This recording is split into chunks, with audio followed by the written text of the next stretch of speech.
లోకంలోకి వెళ్ళిపోయిన వాళ్ళు మళ్ళీ దేవుళ్ళకి రావడం అంత ఈజీ కాదు, చాలా కష్టం. లోకంతో సావాసంలోకి వెళ్ళిపోయిన తర్వాత మళ్ళీ దేవుడి దగ్గర రావాలంటే అంత ఈజీ కాదు. ఒక భ్రమకు గురవుతున్నారండి మనుషులు. వెనక్కి గురవుతున్నారట ఒక భ్రమకి. ఈ లోకంలో జ్ఞానం అనుకున్నాడు, బైబిల్ ప్రకారం ఏంటండి వెర్రోడు అంటున్నారు. ఈ జ్ఞానాన్ని ఏమని పెళ్ళి అవుతున్నాడంటే నాకంటే తెలిసిన ఇంకెవరికి లేదు. ఆడొక భ్రమలో ఉన్నాడండి. ఏ భ్రమ?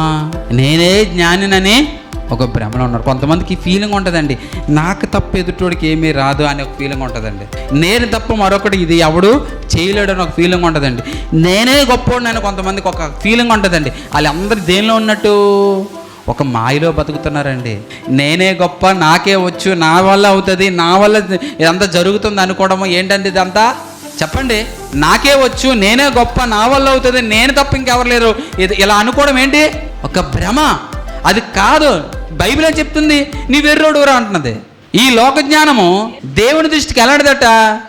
వెర్రితనమే. మనిషి ఏమనుకుంటాడు? నేనే గొప్ప అనుకుంటున్నాడు. దేవుడు ఏమంటే నీ ఒక భ్రమలో ఉన్నావు, ఒక మాయలో ఉన్నావు అంటున్నాడు. మనిషి ఎప్పుడు భ్రమలో బతుకుతున్నాడు అండి. అలాంటి భ్రమ, ఒక మాయారూపాన్ని చేసుకుంటున్నాడు, ఒక భ్రమలో ఉన్నాడు.